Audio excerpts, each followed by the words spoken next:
Vale. Bueno, muy buenos días o tardes a todas y a todos. Bienvenidos a Mentalízate, la conferencia de salud mental hecha por jóvenes para los jóvenes. Somos Andrea y Cintia de Generations for Health y estamos muy agradecidas de tenerles en este espacio tan especial para nosotras.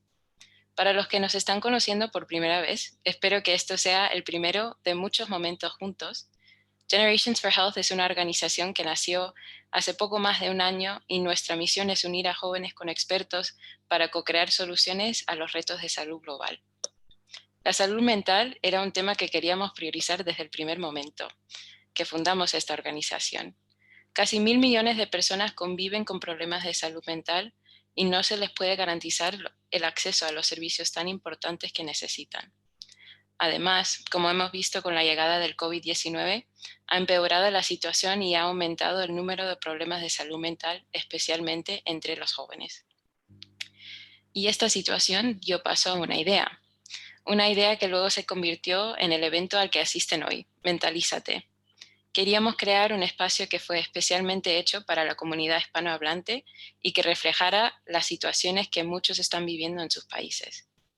Durante estos últimos meses hemos podido crear un espacio para unir a las personas increíbles que están trabajando para hacer los cambios necesarios y concienciar a todos sobre la importancia de la salud mental en España y en Latinoamérica. Espero que todos nuestros asistentes a lo largo de estas sesiones aprendan, escuchen y compartan sus experiencias porque esto es un espacio especialmente creado para ustedes.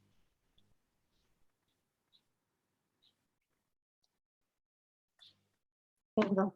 Nada de esto sería posible sin los maravillosos ponentes y moderadoras que tenemos, que son profesionales y activistas tanto en España como en Latinoamérica, y han dedicado su tiempo y han sacado un ratito para estar aquí con nosotros hablando sobre salud mental.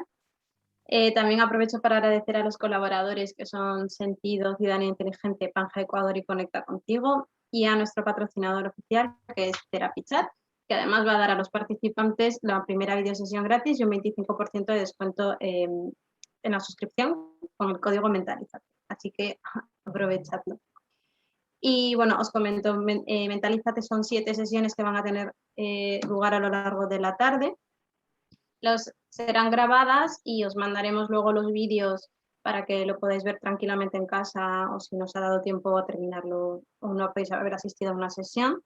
Dentro de estas 7 sesiones hablaremos del estado de salud mental tanto de los jóvenes tanto en España como en Latinoamérica. Hablaremos de suicidio, de depresión y ansiedad entre jóvenes, de autoamor y autocuidado. Y tendremos 2 talleres súper especiales que serán de incidencia política y de inteligencia emocional. Y bueno, pues ahora dicho esto, damos paso a la primera sesión de Mentalízate, que será el estado de salud mental entre los jóvenes en España, para lo cual tenemos una gran moderadora, que es Nerea San Miguel, periodista de la cadena SER, y que a través del canal de Twitch realiza charlas sobre salud mental y asuntos que preocupan a los jóvenes. Así que nada, bienvenidos y bienvenidas a todas, y adelante, Nerea. Muy buenas a todos, ¿qué tal? Y a todas. Bueno, yo para empezar quería que reflexionáramos un poco sobre salud mental. ¿Cuánto tiempo hace que empezamos a escuchar estas 2 palabras al menos una vez al día? ¿Y cuántos de nosotros mismos nos hemos empezado a plantear si realmente gozamos o no de ella? Esto no significa que antes no fuera importante, pero como bien comentaba Andrea, la pandemia de la COVID-19 pues, ha supuesto un antes y un después en el planteamiento de todo esto, porque empezando con el tema de la cuarentena, tuvimos que convivir durante todo un mes, en algunos países algo más, con nosotros mismos y no había escapatoria para preguntarse, ¿estoy bien? ¿Cómo está mi salud mental? También es cierto que la llegada de las redes sociales ha supuesto todo un cóctel molotov de inseguridades, miedos, carencia, inmediatez, generan estrés, ansiedad y todo esto pues pone en riesgo nuestra salud mental y sobre todo la de los más jóvenes, que es de lo que vamos a hablar. De hecho, estas generaciones nuevas, las Z y la Millennial, han sido las que han empezado a abrir este, digamos, melón y a poner el foco sobre un problema que ya estamos empezando a ver cómo se genera una nueva pandemia, la de la salud mental. Entonces, ¿cómo vamos a poder construir la sociedad del mañana con una generación llena de problemas de salud mental? De hecho, en España es un problema que va muy creciendo y los datos ya lo dicen. 1 de cada 10 personas mayores de 15 años ha sido diagnosticada por un problema de salud mental. y seguramente sea una cifra mucho más alta, pero que está oculta por el estigma que rodea el hecho de ir al psicólogo, que es algo de lo que también vamos a hablar aquí hoy, de quitarnos estos tabúes y todos estos estigmas para poder avanzar hacia una salud mental en condiciones, ¿no? A lo largo de todo el mundo. Además, bueno, en España en concreto solo se cuenta con un ratio de 6 psicólogos clínicos por cada 100.000 habitantes, que es pues, una barbaridad, porque ¿cómo vamos a poder enfrentarnos a esta pandemia de salud mental con una capacidad asistencial tan baja? Entonces, bueno, en Mentalízate hoy vamos a abrir uno de estos canales en los que podamos pues, construir puentes que garanticen el bienestar mental de los más jóvenes a lo largo de todo el mundo, en concreto España y Latinoamérica. Y bueno, pues lo vamos a hacer de la mano de 4 importantes ponentes que trabajan diariamente para conseguir estos retos. Además, bueno, recordamos, como estábamos diciendo al principio, que esta conferencia está también patrocinada por TherapyChat, un servicio de terapia online que con el código Mentalízate, que luego lo volveremos a repetir, tendréis acceso a una videosesión sin coste y a un 25% de descuento en la primera suscripción. Así que aprovechadlo. Y ahora sí, vamos a darle la bienvenida a nuestras maravillosas ponentes. Yaisalmer de Frutos, ella es doctora en Psicología Clínica y de la Salud Mental por la Universidad Autónoma de Madrid y en Medical and Health Science por la Edith Cowan University en Australia. Yaisalmer está muy interesada en la gestión pública de la salud y por ello es representante del grupo de salud en la plataforma Talento para el Futuro. ¿Qué tal, Yaisalmer? Hola, muy bien, muchísimas gracias. Tenemos también con nosotros a Adriana Parisi, que trabaja en recursos humanos e inserción laboral y lleva varios años también dentro del activismo en salud mental. Hola, Adriana.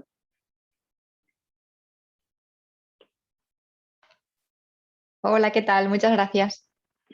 A ti por venir.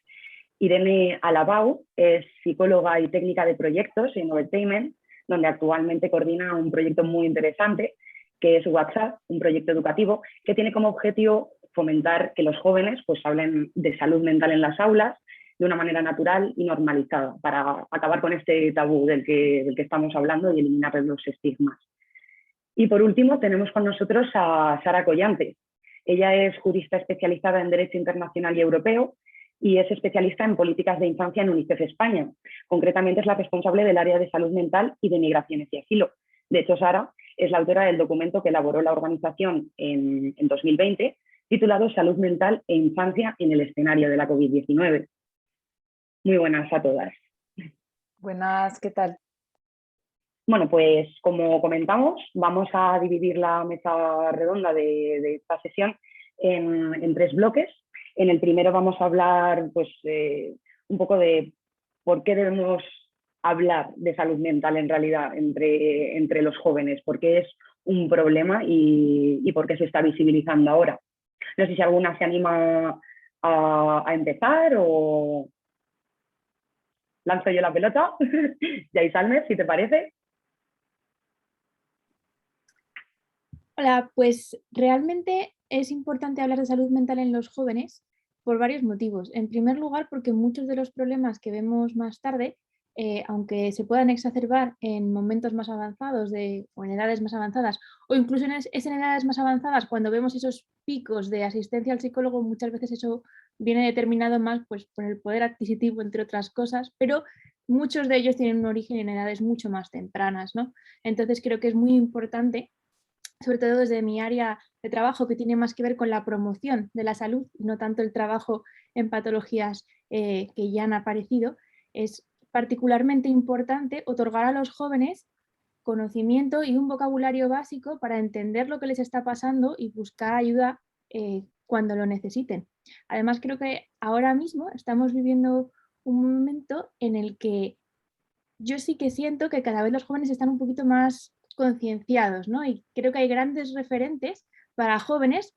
Creo que con Simone Biles tenemos un ejemplo muy reciente en las Olimpiadas, pero también influencers en todo tipo de canales que se están expresando abiertamente acerca de sus problemas de salud mental y está generando un interés que antes no existía, y es el momento de dar a esos jóvenes las herramientas para poder cuidar su salud mental. Adriana. Sí, a ver, yo realmente desde mi experiencia, yo cuando empecé con el trastorno de la conducta alimentaria sí que es cierto que no se hablaba del tema, entonces, y era muy joven, o sea, tenía unos 13, 14 años, entonces creo que el hecho de que no se hablara también fue muy difícil para mí darme cuenta de lo que me estaba pasando, al final lo tuve que buscar en internet, cuando me hicieron una charla en, pues no sé, en el colegio o en las colonias, entonces con pequeñas cosillas así me fui dando cuenta un poco de lo que me pasaba, ¿no? No tenía ningún otro tipo de información, no me llegaba por ningún otro lado, entonces tuve que buscarme un poco la vida. Y sí que es cierto que entonces tardé mucho tiempo en pedir ayuda. Y el momento de pedir ayuda también tuve que buscarme yo la vida en dónde pedir ayuda, ¿no? No había, no sé, lo tuve que buscar todo por internet. La verdad es que fue una sensación bastante desagradable y me sentí muy sola porque pensaba que solo me estaba pasando a mí, ¿no? Entonces el hecho de que todo el mundo hable y diga lo que les pasa y que sea más habitual hablarlo, más habitual compartirlo, creo que te hace sentir menos solo y ves que es algo más normal. También que se den pues, sitios donde puedas pedir ayuda y qué cosas, ¿no?, te pueden estar pasando. Creo que eso es algo muy importante y no sé, es vital. Irene, ¿nos cuentas tu visión? Sí, bueno, y al final creo que hablar de salud mental es importante, primero porque la salud mental forma parte de todas las personas, ¿no? Es algo que está presente y aún así estando presente es algo que sigue estando invisibilizado. Y por otra parte, creo que es importante hablar en las edades más tempranas o cuando la gente es joven, porque es necesario normalizar por el hecho de que aproximadamente, creo que es el 50% de los problemas de salud mental surgen sobre los 14 años y el 75% a los 18 años. Entonces, estos datos al final ¿qué nos dicen? Que la adolescencia, la juventud es como una edad muy crítica, muy importante para empezar a hablar de salud mental. Yo creo que cuanto antes mejor, también con lo que comentaba la compañera Adriana, ¿no? Que si normalmente los problemas surgen en estas edades, pero no se habla de ellos, hay un vacío, ¿no?, de sentirte solo, de no sabes dónde acudir, crees que lo que te está pasando a ti es una cosa que, pues eso, no es lo normal o lo natural, y al final yo creo que hablar cuanto antes ayuda a normalizar y a naturalizar y a que la gente pueda pedir ayuda y sepa dónde pedirla. Sara, además también te lanzo esta pregunta un poco, si nos puedes dar con visión COVID, ¿no? Ya que estuviste ahí con el estudio, el informe que hizo para UNICEF. Sí.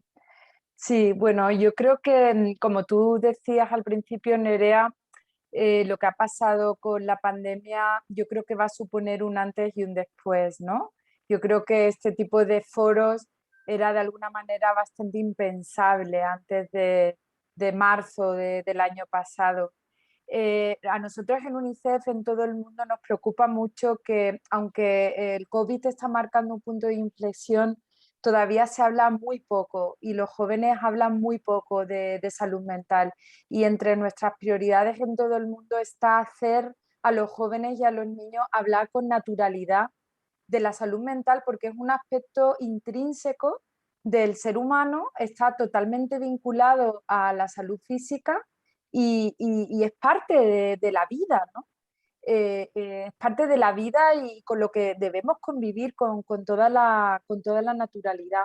Y además yo quería aquí también meter un aspecto importante, y es que no solo es importante, como se ha puesto encima de la mesa, porque cuanto antes hablemos, antes podemos prevenir, ¿no?, situaciones que se agraven posteriormente, sino también porque cuanto antes hablemos, antes podemos influir en lo que los dirigentes hacen con la política de salud mental. Es muy importante hablar que necesitamos asistencia, por ejemplo, para que haya asistencia. Si yo no hablo que tengo necesidades de salud mental, pues a nivel político no se invierte en salud mental. Entonces quiero también ir metiendo esta serie de variables, porque en la medida que la sociedad civil y los jóvenes no hablen de sus necesidades, a nivel social no existe la agenda de salud mental, ¿no? Y me parece que este aspecto es muy importante que lo tengamos en cuenta desde el principio en esta conversación. Estoy muy de acuerdo, totalmente es algo muy importante y lo vamos a desarrollar mucho más en el tercer bloque. Ahora quería recoger un poco también lo que estabais comentando ahora, porque, claro, es cierto, para los jóvenes cada vez está más visibilizado, todo esto de tener que ir al psicólogo, no tener problemas ni estigmas por necesitarlo. Pero sin embargo, Sara nos comenta que aún así los jóvenes no están del todo concienciados. Yo os quiero preguntar si pensáis que es así, que todavía queda mucho que concienciar dentro de las generaciones nuevas y sobre todo cómo se puede llegar ahí, cómo podemos conseguir o cómo dar, cuáles son estas herramientas para que los jóvenes puedan entender la importancia que tienen. Irene, si te parece, empezamos por ti, como tienes el proyecto WhatsApp. A lo mejor Sí. puedes ofrecernos algo interesante. Sí, yo respecto a lo que decías de los jóvenes, yo creo que sí que es una generación que tiene más presente a lo mejor la salud mental, ya que yo creo que hemos vivido mucho tiempo de espaldas a la salud mental y sí que es positivo de que creo que está siendo más reivindicativa con la salud mental, pero aún así en la sociedad existe una visión sobre la salud mental que está ahí, ¿no? Que tiene un peso y también lo tiene sobre los jóvenes. Existe, al menos en España, una visión negativa sobre la salud mental. Es una visión que está estigmatizada y al final hay un miedo a la discriminación, a ser juzgado, etcétera. Entonces yo creo que eso todavía continúa teniendo un peso. Entonces es importante, yo creo que ofrecer espacios que se perciban como espacios de seguridad en los que se pueda hablar de forma normalizada, naturalizada, de las emociones, de cómo nos sentimos, de lo que nos pasa, de lo que nos está pasando. Y bueno, pues uno de lo que comentabas, ¿no? Del proyecto WhatsApp, pues es en este caso en las escuelas, ¿no? Porque las escuelas al final es un agente socializador muy importante en los jóvenes, al igual que las familias. Entonces, encontrar los contextos o crear que en los contextos estén estos espacios y sea una cosa normalizada y naturalizada hablar de salud mental y de cómo estamos. Adriana, ¿qué opinas como activista en salud mental? A ver, sí que es cierto que yo creo que sí que hablamos más de salud mental, pero es lo que decía también Irene, el estigma, creo que nos han criado ya con una idea, ¿no? de lo que es la salud mental y de los trastornos, ¿no? Y de las problemáticas que pueden haber, y creo que eso también nos pesa, o sea, al final uno también tiene lo que ha aprendido, ¿no? Entonces, bueno, pues es algo que creo que sí que está mucho más presente, que está muy bien que esté presente, pero igual nos cuesta un poco más de cara a uno mismo, de cara a nuestros amigos, poder decir, oye, pues estoy mal, o hacerlo realmente realidad, ¿no? De desestigmatizar un poco todo eso y que no pasa nada. Entonces se empieza por empezar a hablar, ¿no? Y que se hable tranquilamente y normalmente, pero luego se empieza también por normalizarlo y hacerlo realmente factible, ¿no? Y que todo el mundo, pues en el trabajo, en casa, con nuestros amigos y con nuestros familiares podamos ser sinceros y decir, pues lo que sentimos, cómo estamos y no tener tanto estigma hacia los trastornos mentales, porque al final nos puede pasar a todos y es algo que cuando te pasa luego tienes que luchar contra el estigma de la sociedad y el autoestigma que te impones tú también. Entonces eso es más difícil aún. Con lo fácil que sería hablar abiertamente de ello, como por ejemplo cuando te levantas con dolor de cabeza, ¿verdad? Oye, Sí, me he levantado totalmente. con dolor de cabeza, voy al médico, y no es algo que sea tan raro, ¿no? Yaisal, te quería preguntar, en Talento para el Futuro, ¿qué iniciativas tomáis con todo este asunto que estamos hablando para concienciar? Muchas gracias. Pues desde Talento para el Futuro y en relación con la salud mental, principalmente estamos trabajando en dos estrategias. Por un lado, Talento para el Futuro es una plataforma participativa en la que hay varios miles de jóvenes diciendo cuáles creen que son las necesidades, cuáles son los retos a los que nos enfrentamos y buscando un pacto a través de todos los grupos políticos centrado en cuáles son los principales retos en educación, salud, digitalización. Y entonces dentro de la salud hemos puesto mucho énfasis en la necesidad, como comentabais tú, Nerea y Sara antes, de aumentar la capacidad asistencial en salud mental.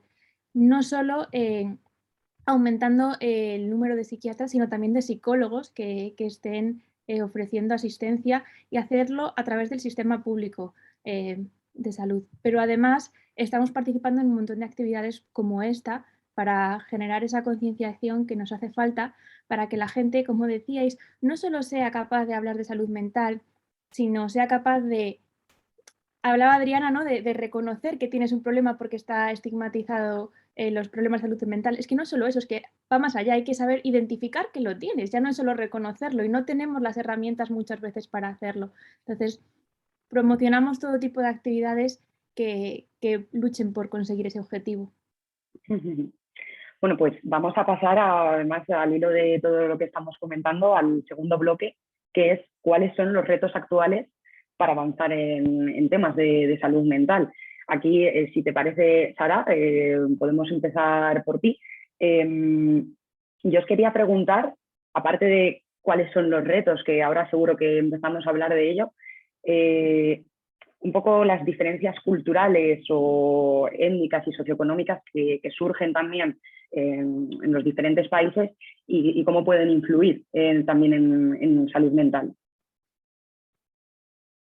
Bueno, antes que nada, decir que la salud mental siempre ha estado a la cola de lo que son las políticas de salud global en todo el mundo y dentro de la salud mental infanto-juvenil ha estado a la cola de la salud mental, ¿no? Entonces estamos hablando de la cola, ¿no?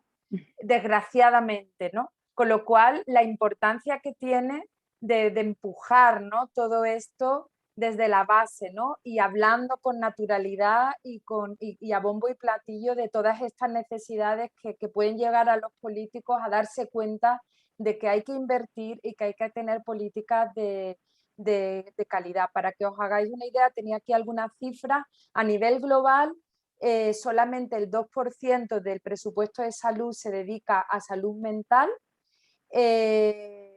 y el 25% de las personas con trastornos de salud mental son tratadas en todo el mundo, ¿no?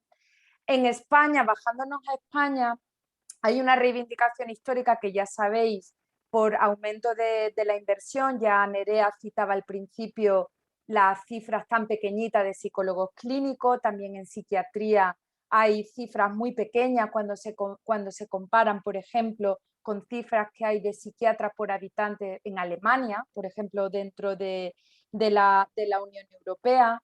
Es decir, que estamos hablando de una inversión en salud mental en España con relación a otros países de la OCDE que es baja, ¿no? Es decir, que hay un reto de inversión, pero no es solo un reto que tiene que ver con lo cuantitativo, ¿no?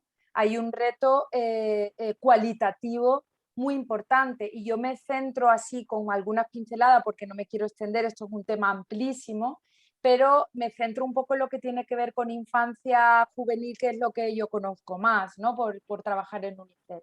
¿Dónde están los temas más cualitativos, ¿no?, además de lo cuantitativo? Por un lado, falta una política nacional de salud mental infanto-juvenil que no tenemos, ¿no? Todavía hay algo de salud mental, pero no está especializada. ¿Y qué pasa cuando no hay una especialización infanto-juvenil? Pues que se diagnostica mal y se sobremedica a los infanto-juveniles.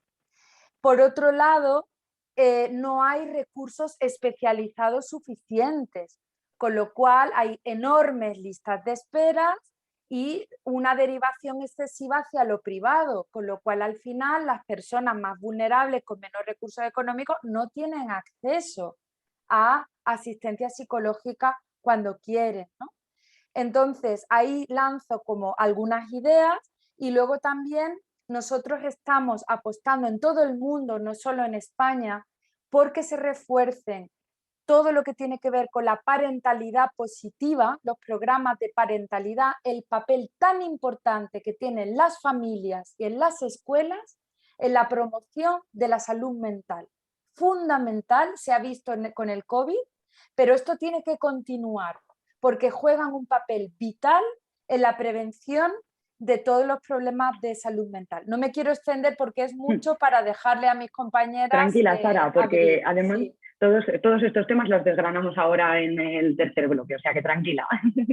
No, es que me has tocado mi tema, son Claro. son muchos temas, tú ya me vas sacando y tirando de la lengua cuando quieras porque no quiero extenderme mucho, pero ahí os doy algunas pinceladas de lo que nosotros estamos trabajando tanto en España como a nivel mundial.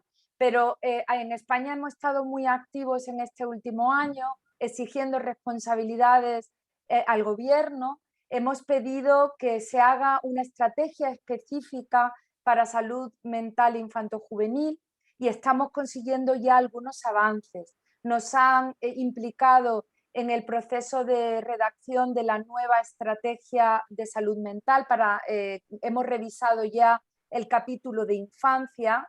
Bueno, parece ya que hay algunos avances, aunque no se ha aprobado todavía, y nos han comunicado que se va a generar un grupo específico de salud mental e infancia, aunque todavía no hemos tenido una primera reunión. Es decir, vemos algunos avances, pero todavía se tienen que concretar más, porque como digo, mientras no haya especialización, no hay asistencia de calidad, con lo cual en lo cuantitativo y en lo cualitativo tiene que haber un paso adelante muy grande en España, porque estamos, como bien decías al principio, muy rezagados para tener una atención de salud mental de calidad, que ahora mismo es fundamental para salir de esta crisis de salud mental que se nos ha dado con esta pandemia de coronavirus. ¿Y por qué creéis en realidad también que España, dentro de todo lo que es la Unión Europea, está tan a la cola en salud mental? Porque me refiero, al final, esto es lo que hablamos, es un problema que está afectando de lleno a todos los países, pero España es principalmente de los que más problemas tiene. ¿Adriana? La verdad es que no lo sé yo, no lo sé, estaba pensando que no me pregunte porque no lo sé, pero sinceramente creo que siempre estamos como a la cola de hacer como nuevas apuestas, ¿no? Y crear nuevos procedimientos, como que nos quedamos con lo que ya sabemos, ¿no? Y no nos arriesgamos a invertir, ¿no? Hasta que no estamos al límite no pedimos ayuda, hasta que no podemos más, no decimos, hey, no puedo más, ayúdame, ¿no? Entonces creo que el prevenir también es muy importante, pero yo creo que el problema es que hasta que no tenemos el problema encima, no hacemos nada. Y creo que ese ha sido el principal problema, o sea, es lo que decía también Sara, es la cola de la cola, entonces siempre ha sido así y nos cuesta, creo que a España le cuesta como tomar acción y arriesgarse a invertir en algo que pueda ser una buena idea en un futuro, ¿no? Hasta que no tengan el problema encima, no hacen nada. Yo lo veo así, pero tampoco no sé muy bien el porqué. Y cómo, porque luego también otro problema dentro de todo esto es que además llegue a los colectivos más vulnerables. ¿Cómo, o sea, creéis que esto también va a suponer un problema, ¿no? Porque como comentaba Sara, por ejemplo, nos encontramos con el problema de asistencia desde el sistema público. Si desde ahí no se puede atacar, ¿cómo se podría hacer? No sé si queréis ofrecer también algunas, no sé cómo decirlo, algunos trucos para los jóvenes que nos están viendo a la hora de salir, ¿no? de estos pozos a veces en los que nos encontramos. O cómo hacer para que se movilice todo el tema de la salud mental. Yo lo que diría es que usuario. Yo lo que diría es que se hable más. Y yo creo que el error que yo, por ejemplo, cometí es no hablarlo, ¿no? Y llevarlo sola y pensar que solo me pasaba a mí. Entonces creo que el hecho de poder hablar es algo principal. O sea, el hablarlo con tus amigos, con quien sea, buscar, no sé, redes de apoyo. Lo que yo me encontré también es que en la seguridad social, en el CAP, pues tampoco no me hicieron mucho caso.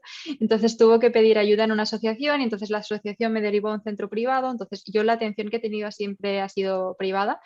Y entonces, bueno, pues yo lo que diría es que hablen con sus amigos, que busquen información en asociaciones, sobre todo, porque a veces, bueno, creo yo que en la red pública le falta mucha información y mucha atención. Entonces, en asociaciones la atención es gratuita, hay muchas veces que te pueden informar, te pueden derivar y eso, no sé, hablar. Y ahí, Salmer, que te veo con ganas de hablar. Bueno, yo lo que te iba a decir es que a pesar de como hemos recalcado un montón de veces, el número de personas habilitadas para ejercer como psicólogo clínico en España es muy pequeño, esto es así porque hay un cuello de botella enorme para acceder a esos puestos, pero no es por falta de interés profesional. En España cada año se gradúan más de 8.000 psicólogos en psicología y los datos dicen que el porcentaje mayoritario de las personas que deciden estudiar psicología lo hacen con la intención de dedicarse a la psicología clínica. Lo que pasa es que cuando terminas la carrera hay un cuello de botella muy duro para formarte y especializarte como psicólogo clínico. No te digo ya, como comentaba Sara, para especializarte dentro de la psicología clínica en un área o en otra. Entonces, el interés profesional existe, hay mucha gente con muchas ganas de ayudar. Necesitamos que se habiliten caminos diferentes para que estas personas puedan hacer su trabajo, porque a día de hoy en España solo puedes acceder al servicio de salud mental dentro del Sistema Nacional de Salud Pública si tienes una patología realmente grave. Yo conozco personas ya en lo personal que no han visto un psicólogo hasta que han tenido el segundo intento de suicidio. Eso se podía haber prevenido. Había muchas etapas anteriores en las que a esa persona le hubiera ayudado tener contacto con un profesional del ámbito de la salud mental. Entonces, esa es una de las estrategias que yo creo que hay que seguir. Pero además creo que hay que reforzar mucho a esa gente muy valiente que se expresa públicamente acerca de sus problemas, porque no solamente da visibilidad a la problemática dentro del área de la salud mental, sino que además nos proporciona muchos ejemplos de éxito, de gente que ha conseguido grandes cosas a las que todos admiramos, y hay ejemplos en todos los ámbitos y que lo han hecho a pesar de tener un problema de salud mental, lo cual yo creo que ayuda mucho a desestigmatizar todas estas patologías, ¿no? Así que bueno, esos son dos de los puntos en los que yo quería incidir. Además, yo también creo que es algo que no se preguntan muchas personas. Realmente, claro, ahora hablamos de salud mental como si fuera un reto, al principio, como si acabara de empezar aquí a fraguarse todo esto, pero salud mental ha habido siempre, ¿no? Entonces, ¿por qué también ahora los jóvenes empiezan a afrontarlo, a visibilizarlo, a decir, oye, hay un problema? Que además se nos llama la generación de cristal, ¿no?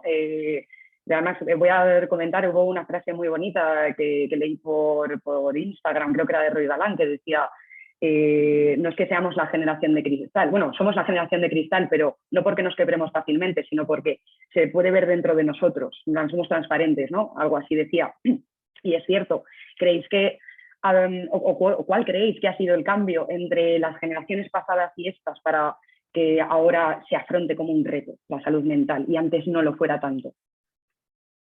Irene.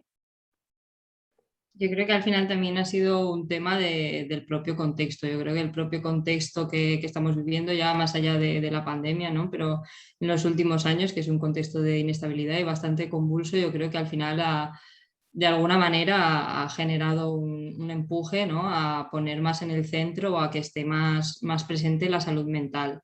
Y yo creo que al final tiene más que ver con esto, que es verdad que siempre ha sido una asignatura pendiente un poco dentro de España el tema de la salud mental, y ahora pues al final nos ha explotado un poco en la cara a todos porque no teníamos unos cimientos o una base lo suficientemente fuerte. Y ahora nos ha venido un poco todo, pero yo creo que tiene que ver un poco con el contexto que al final ha empujado, y son generaciones que, bueno, también por un tema generacional también de los años, que cada vez hay más apertura y las emociones están más presentes, y esto ayuda al final a que se pueda hablar de salud mental de una manera más normalizada, o que esté más en boca. Sara. Yo quería poner también una nota un poco positiva, porque hace unos meses publicamos una comparativa de países de la OCDE, una encuesta a jóvenes, con algunos indicadores bastante positivos sobre el bienestar subjetivo de jóvenes, ¿no? En España respecto a otros países europeos, y compartir, por ejemplo, que a los 15 años el 82% de los adolescentes entre 15 y 19 años se sentía satisfecho con su vida en España, y que España está entre los países con las tasas de suicidio más bajos de la Unión Europea, 2,6 de cada 100.000, ¿no? Que hay otros países, ha subido algo, sobre todo entre determinados colectivos víctimas de violencia y tal. No con ánimo de quitarle hierro y importancia a lo que estamos hablando, porque yo soy la primera que estoy muy crítica, ¿no? con con todo lo que hay que hacer a nivel político de refuerzo de la política de salud mental, pero también con la idea de dar ánimo a los jóvenes también que nos están escuchando, porque somos una sociedad con un estilo de vida y una filosofía de vida muy resiliente por la cultura que tenemos de vida. Y yo creo que afrontamos riesgos socioeconómicos difíciles por la tasa de desempleo juvenil tan altísima que tenemos. El panorama ahora es particularmente complicado con el COVID, pero tenemos una resiliencia muy fuerte, juvenil, cultural, y yo creo que, y esto lo reflejan las estadísticas europeas. Y yo creo que también afrontar esto desde esta perspectiva positiva y resiliente me parece que es muy sanadora. Yo no soy psicóloga, ¿eh? Lo que pasa es que a mí me parece que afrontar esto sin quitar la importancia que tiene y la importancia que tiene de hablar de los problemas y exigir las responsabilidades públicas para que tengamos un buen sistema de salud mental, me parece interesante afrontarlo también de la fuerza que tiene el sentir que los jóvenes españoles son muy resilientes desde el punto de vista. No sé cómo lo ven las personas que me acompañan en la mesa, que tenéis más contacto con los chicos y chicas que tienen dificultades desde el punto de vista de salud mental. Pero a mí esto me da esperanza porque veo que hay mucha madera, ¿no? para afrontar las dificultades, a pesar de los retos que tenemos como país. Tal vez esto, Adriana, nos puede dar un poco de luz.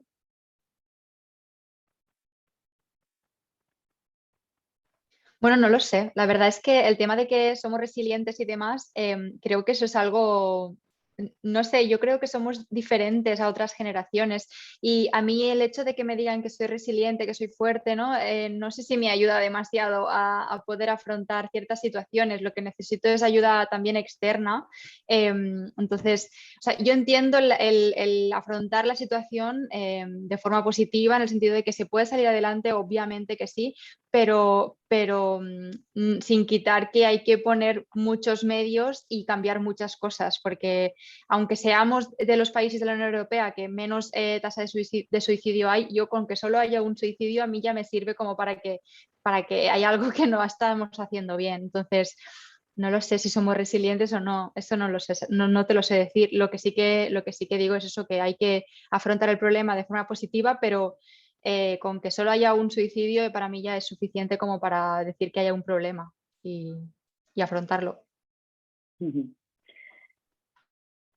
Jay Salmer, para cerrar este bloque, ¿tú qué opinas sobre el por qué ahora también, además, como perfil desde el punto más psicológico, qué es lo que ha pasado para que ahora sea la salud mental un reto? Quizá yo desde mi perfil más investigador, yo lo que veo es que muchas veces solo nos importa aquello que tiene un gran impacto económico, ¿no? Y entonces, mientras no sepamos qué impacto económico tiene la salud mental, pues no se invierte ahí, no se ponen esfuerzos en mejorar este ámbito, ¿no? Creo que cada vez sabemos más sobre la relación que tiene la salud mental con el rendimiento académico, la salud mental con el rendimiento profesional en las empresas, con la recuperación de patologías que tienen una causa orgánica diferente, ¿no? La relación entre salud mental y cáncer, la relación entre salud mental y enfermedades cardiovasculares. Y entonces creo que ser capaces de prevenir otras problemáticas que pueden tener un gran impacto económico ha ayudado a que ciertos colectivos de repente hayan generado un interés mayor por abordar estos problemas, estas dificultades a tiempo. No estoy diciendo con esto que este deba ser el principal motor, ni mucho menos. Creo que el bienestar de las personas tiene que estar por encima de todo como objetivo principal, pero sí que siento que ha habido en los últimos años un gran empujón en la investigación en estos ámbitos que desde luego ayuda a que sustentemos nuestras solicitudes de mayor inversión y más recursos para la salud mental. Y con esto me lo dejas maravilloso para empezar el tercer bloque, que es iniciativas para mejorar la situación actual. O sea que vamos a hablar un poco de también todas las iniciativas y todo lo que deberíamos de poner encima de la mesa que habéis estado comentando a lo largo de la charla para cerrar y bueno, pues arrojar un poco de luz ante todas estas personas que se sientan solas, aisladas, que sientan que no pueden a lo mejor enfrentarse al problema de salud mental o que quizás nunca se lo hayan planteado hasta hace relativamente poco y que se empiece por también la repercusión que tienen redes sociales, lo que comentábamos al principio de Simone Biles, influencers que empiezan también oye, decir, mira, no estoy bien aquí y voy a parar y no pasa nada y esto no me hace ni mejor ni peor humana, ¿no? Irene, yo te quería preguntar a ti, como tienes el proyecto WhatsApp, es una de las iniciativas con las que se intenta poner solución a esta problemática.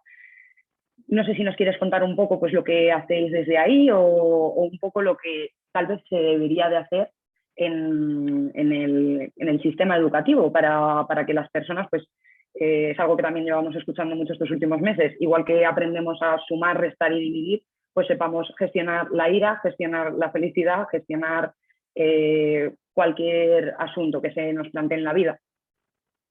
Sí, yo aquí un poco por enmarcar el proyecto, al final que es totalmente deseable e imprescindible que haya una asistencia en salud mental que sea de calidad y accesible a todo el mundo, pero al final nos encontramos con que una de las principales barreras para el proceso de recuperación de las personas que tienen un problema de salud mental o para tener bienestar, adquirir un nivel de bienestar, es la discriminación que existe en la sociedad. O sea, tú puedes estar recuperado a nivel de salud mental, pero si sigues viviendo procesos de discriminación y de exclusión en la sociedad, por ejemplo, a la hora de acceder a un trabajo, en las amistades o en la familia, no, o sea, es algo que dificulta al final el proceso de recuperación. Entonces, nosotros por eso, por lo de marcar, nos centramos mucho, ¿no?, en derribar este estigma y esta discriminación y cambiar esta perspectiva que existe de la salud mental en la sociedad.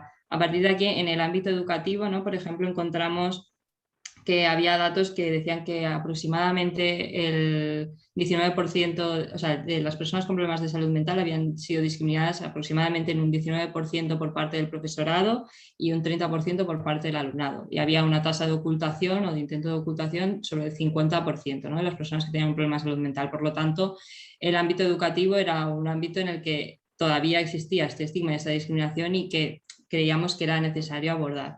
Un poco por hacer el enmarque. A partir de aquí, el proyecto, nosotros, cómo lo concebimos, es un proyecto que se dirige a la población de la ESO y lo que son unidades didácticas o propuestas didácticas que son curriculares y competenciales. Esto lo que quiere decir es que no se trabaja la salud mental un día aislado, sino que se hace de manera transversal. Es decir, se trabaja salud mental dentro de las propias asignaturas. Por ejemplo, por poner un ejemplo, cuando en una clase de inglés, pues en vez de hacer un listening o poner un vídeo de cómo se piden unas llaves en un hotel, pues ponemos un vídeo relacionado con salud mental. Antes hemos trabajado vocabulario relacionado con la salud mental y después abrimos un espacio de debate sobre salud mental. Eso por poner un ejemplo, ¿no? Y es a través de diferentes asignaturas, porque eso creemos que al final es como un poco el rasgo que es definitorio del proyecto, que es que al ser en diferentes asignaturas, también es con diferentes profesores, son diferentes referentes y esto también ayuda a la normalización de la salud mental. No lo hablamos en un momento concreto y con una persona en concreto, sino con varias personas y en diferentes momentos. Entonces, un poco esta es la perspectiva que tenemos. Luego también, aparte de eso, una parte que consideramos muy importante del proyecto es también el testimonio en primera persona. Es decir, que es que la primera persona, una persona también joven, que ha pasado por un problema de salud mental, normalice, o sea, al resto de la clase normalice el hecho de haber tenido o tener un problema de salud mental y mostrar un poco también cómo los procesos de recuperación son posibles dentro de la salud mental, porque una de las atribuciones que es más común dentro de la salud mental es que es crónico, es para siempre y que no hay recuperación posible, ¿no? Entonces partimos un poco de esto, ¿no?, de testimonios o de historias de vida que estén centradas en estos procesos de recuperación. Entonces, esto sería un poco en lo que consiste el proyecto, ¿no?, en estas propuestas didácticas en el aula y en el testimonio en primera persona. ¿Y cuáles son las iniciativas que habéis llevado a cabo en las diferentes asociaciones en las que estáis todas vosotras, que más resultados hayan dado, que digáis, jolín, esto parece que cala mucho dentro de los jóvenes. No sé si quieres empezar tú, por ejemplo, Adriana. Bueno, yo colaboro con Ubertament, que es donde está Irene. Entonces, con ellos hemos hecho este año la campaña de Yo tampoco estic bé, en catalán. Bueno, sería Yo tampoco estoy bien en castellano. Entonces, la campaña era un poco para visibilizar que no todo el mundo está bien y entonces, bueno, una de las campañas a mí me encantó, la verdad es que fue súper divertido, fue súper chulo, muy bonita. Y también pues he participado con ellos en otro tipo de proyectos, ¿no? Sobre todo es lo que decía Irene también, que las personas en primera persona pues hablen un poco del tema, ¿no? Porque decimos, ¿no? Que hay que normalizarlo, pero siempre salen los psicólogos, ¿no? Y los profesionales hablando del tema, pero creo que si salimos pues las personas que nos ha pasado en primera persona, creo que es igual las personas que les está pasando en ese momento lo ven más factible, ¿no? No ven solamente un psicólogo que les dicen, sí, que se puede, no pasa nada, ¿no? O hay que pedir ayuda, tal. Entonces, si ves a alguien como más cercano que te puedes estar pues más empatizado con él, ¿no? Y ves que esa persona pues le ha pasado lo mismo o algo parecido y que ha salido adelante, pues te sientes un poco mejor. Entonces, yo lo que en donde he participado normalmente ha sido pues en tanto entrevistas, en medios de comunicación, con Uber también sobre todo, pues dando mi granito de arena un poco, explicando mi experiencia y mi opinión sobre lo que considero de todo esto, ¿no? Y hacer ver que es más normal de lo que nos pensamos y que se puede salir adelante, que se puede vivir, se puede ser feliz y se puede trabajar, estudiar, de todo, que no pasa nada. ¿Y Isalmer? Bueno, yo quería hablar, recogiendo un poco el testimonio de mis compañeras, de la importancia no solo de ofrecer servicios a los jóvenes o de facilitar el acceso de los psicólogos a la especialización en salud mental, sino creo que en relación, por ejemplo, con lo que decían Adriana o Sara, ¿no? Que cuando tú de repente eres una persona joven, empiezas a identificar que no estás bien y quieres hablar en voz alta, creo que es muy importante que tu primera línea te apoye, ¿no? Entonces, que realmente haya más formación para padres, para profesores, como comentaba Irene, que puedas decir en el colegio no estoy bien y no pase nada, ¿no? Que haya facilidad para que para que tengas acceso a algún tipo de evaluación, ¿no? En esa primera línea, que haya más formación en salud mental para médicos de primera línea, ya que en España a día de hoy todavía no tenemos salud mental en atención primaria, que por lo menos los facultativos de atención primaria sepan identificar cuando alguien necesita asistencia en salud mental, ¿no? Creo que hay que reforzar mucho esa primera línea. No es suficiente con que nosotros estemos preparados para trabajar en el ámbito y que los jóvenes estén preparados para pedir ayuda. Yo también quería preguntaros, porque además es algo que estabais comentando por aquí, para ir cerrando, sobre la cultura positiva y un poco pues para entendernos el Mr. Wonderful, ¿no? Que es una empresa que salió haciendo mensajes positivistas sobre la vida, que a priori parecía algo bueno, pero ¿lo es realmente? ¿Creéis que también esto es una iniciativa buena o contraproducente para la salud mental en los jóvenes? Veo que ya Isalmer y Adriana sonríen. ¿Queréis alguna de vosotras dos comentar? A ver, a mí Mr. Wonderful me gusta, la verdad es que a mí me parecen divertidas muchas de las frases que ponen, pero sí que es cierto que creo que en algún momento, o sea, es lo que decía también Heiselmer, que el hecho de cuando uno explica que está mal, es muy difícil dar el paso de decir que estás mal, ¿no? Entonces, que te tomen en serio es algo difícil, ¿no? Entonces, que a la mínima que dices igual no estoy bien, te digan, bueno, pues cómprate una taza, ¿no? Y todos los días la miras y ya está, ¿no? Entonces, un poco, pues obviamente a mí me encanta que me regalen esas cosas porque me hacen el día pues más ameno, la verdad es que sí, pero eso yo creo que sirve cuando uno está bien. Cuando uno tiene un problema de salud mental o no sé, no está bien o no está bien de salud o lo que fuera, pues necesita otro tipo de ayuda, no frases positivas, ¿no? Entonces, cuando uno dice que está mal, creo que hay que tomárselo en serio y realmente buscar ayuda. Luego ya se verá si realmente necesita mucha ayuda, poca, esta, la otra, lo que sea, ¿no? Pero bueno, a mí Mr. Wonderful me parece bien, pero en ciertos ámbitos y ciertos momentos, claro, hombre. Y Salmer, ¿quieres hacer? Sí. Sí, mira, yo soy profesora en psicología, en motivación y emoción, entre otras asignaturas, ¿no? Y el año pasado unos alumnos me hicieron un trabajo maravilloso, un ensayo que titularon algo así como la autocracia de la felicidad, la autocracia de la alegría, perdón, la autocracia de la alegría. Y hablaban precisamente, entre otras cosas, de Mr. Wonderful, ¿no? Porque hoy nos hemos centrado en esta sesión en problemas en el ámbito de la salud mental, pero la salud mental pues es un continuo en el que es normal estar alegre, es normal estar triste, es normal estar enfadado, las emociones al final tienen una función y hay momentos para todo y no siempre es un problema de salud mental estar triste, hay veces que no estar triste es el problema, cuando toca estar triste, ¿no? Entonces estos alumnos míos hicieron un trabajo súper bonito identificando cuáles son esos elementos en la sociedad que están omnipresentes y que nos hacen pensar que tenemos que estar constantemente alegres cuando a veces lo que toca es estar triste o tener miedo o estar enfadado.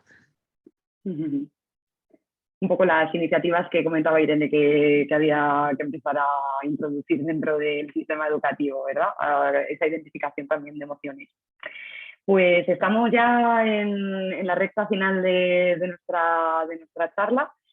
No sé si tal vez Sara quiera cerrar el bloque de iniciativas, aunque nos ha comentado ya bastantes de las que llevan a cabo, con un pequeño resumen o si queréis pasamos ya a preguntas.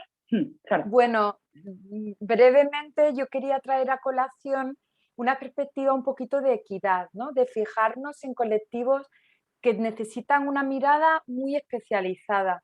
Yo, como soy la referente en UNICEF de los migrantes y refugiados, conozco muy bien las necesidades de atención psicosocial de los niños migrantes en España, ¿no? Que necesitan una atención particularmente especializada, ¿no? Los refugiados, los niños migrantes no acompañados, ¿no? Esto que malamente y tan estigmatizados están, ¿no? Que se les llama menas, desgraciadamente, con esa carga tan estigmatizante, ¿no? Pues estos niños tienen gravísimas necesidades de atención psicosocial que no se están atendiendo de ninguna manera. Y conozco algunas iniciativas muy interesantes, por ejemplo, en Barcelona, que está llevando a cabo el Hospital Valdebrón con una ONG que se llama Superación, trabaja con jóvenes que están en situación de calle, con una mirada transcultural, intentando que los agentes comunitarios de salud mental den una atención psicosocial culturalmente competente. No me extiendo mucho, pero sí que quería traer a colación que a veces la atención psicosocial necesita ser muy especializada para ser de calidad para aquellos colectivos particularmente vulnerables. Pues muchísimas gracias, Sara, también por hacer visible esta problemática que también es muy importante y que a veces está invisibilizada. Por desgracia estamos, lo que comentaba, llegando al final, porque además bueno, nos podríamos tirar horas hablando de salud mental en diferentes aspectos, pero bueno, también quedan todavía muchas sesiones de tarde con Mentalízate. Así que, bueno, recordar también que el hashtag en redes sociales es Mentalízate 2021 y vamos a empezar con la ronda de preguntas, las podéis ir dejando a través del chat. Y bueno, voy a hacer la primera, si os parece. Preguntan, ¿cómo puedo normalizar conversaciones sobre salud mental en mi entorno familiar? ¿De qué manera puedo ayudar a un amigo que sospecho que tiene un problema de salud mental sin incomodarle? No sé si alguna quiere contestar en especial. Esto, como además son las preguntas finales, algo que también sea rápido, que no nos queda mucho tiempo. ¿Queréis contestar, chicas, o os lanzo la pelota alguna? Bueno, yo diría que Sí. quizás podrías empezar a pues explicar también que tú a veces no te sientes bien o explicarle un poco desde tu punto de vista cómo te sientes tú, que a veces estás triste, que a veces necesitas llorar, que a veces necesitas pues, un abrazo, estar con amigos y demás. Entonces igual esa persona se ve como con más comodidad de saber que tú estás en la misma situación que la otra persona, ¿no? Entonces como facilitar y dejarte ver vulnerable para que la otra persona no se sienta como preguntada, ¿no? En el sentido de cuando preguntas, ¿cómo estás? ¿Estás bien? Igual la otra persona se siente como atacada y no quiere expresarse. Pues mostrarse uno más desde dentro y normalizarlo. Yo le diría eso. Irene o Yaisalmer, como sois psicólogas, ¿tenéis también algo importante que comentarnos más desde este ámbito? Bueno, yo iba a decir algo muy similar a lo que ha comentado Adriana. Creo que o bien desde dentro o incluso si tú no te identificas con eso que crees que está preocupando a tu persona cercana, creo que es muy fácil a veces poner algún ejemplo integrado en una conversación cualquiera en el que tú manifiestes tu apoyo y dejes clara cuál es tu postura con respecto a eso, lo que quiera que sea, que crees que está afectando a tu familiar o a tu amigo. Para que esa persona tenga clara cuál es tu perspectiva y el día que quiera y se sienta preparado para pedir ayuda, sepa que tú eres una persona receptiva. ¿Tenéis más preguntas? Toda la gente que nos está viendo, las queréis ir dejando.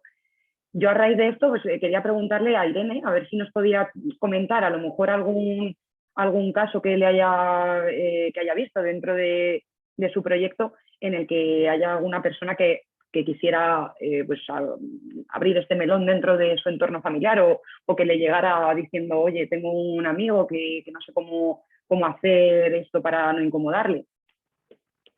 Sí, o sea, realmente así cuando estabas haciendo la pregunta, el caso que me ha venido también es de experiencias de profesores, ¿no? Que a la hora de aplicar el proyecto nos han comentado que en muchos casos sí que se genera ese espacio y que ha habido veces, estoy pensando en un concreto, por ejemplo, que una alumna, no sé a raíz de qué unidad en concreto, si fue a raíz del testimonio en primera persona, pero sí que verbalizó que en clase que ella tenía un problema de salud mental, hasta el momento era algo que no lo había comentado, ¿no?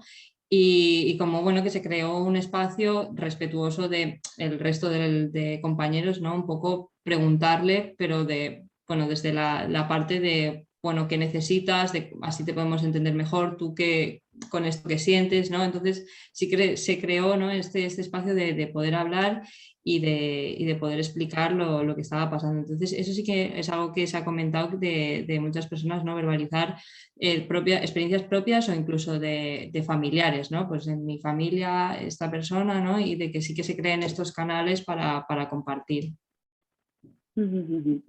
Pues es la verdad que bastante reconfortante escuchar que ha habido situaciones en las que se han planteado y que no ha pasado nada malo, que es también un poco el mensaje que queríamos dar aquí con la charla. Bueno, por desgracia, pues estamos ya en nuestra hora, así que vamos a tener que ir cerrando por aquí, pero bueno, más que nada también, recordar, que justo ahora a las 3 vamos a abrir otra sesión que es empezando conversaciones hablando de suicidios. O sea que quien quiera inscribirse ahora podrá acceder a través del enlace que vamos a dejar en el chat, ¿vale? Muchas gracias a todas vosotras por compartir vuestros conocimientos, vuestras experiencias y sobre todo por abrir este tema tan importante y bueno, llevar esta labor de activismo por un lado, por el otro, desde la educación, desde la sociedad en sí o desde una clínica o desde UNICEF. Muchísimas gracias a todas vosotras por vuestros proyectos y bueno, también dar las gracias a todos los que nos habéis estado escuchando, habéis comentado, habéis estado a través de las redes sociales y espero que os quedéis para la siguiente porque Generations for Health está haciendo un trabajo increíble y bueno, muchas gracias también por contar conmigo, por supuesto.